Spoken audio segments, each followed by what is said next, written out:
Okay. Give your speech. Have you ever wondered the sounds of rigorous education around the world? My person's name is Malala.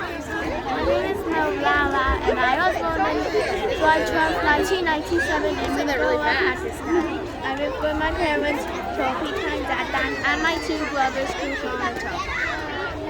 When I was young, I was going to school, but when the Taliban took over it, I was harder to go to school.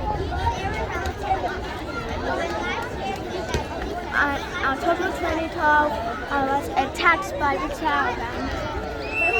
After I got better, I mean the Malala Foundation because of girls' education.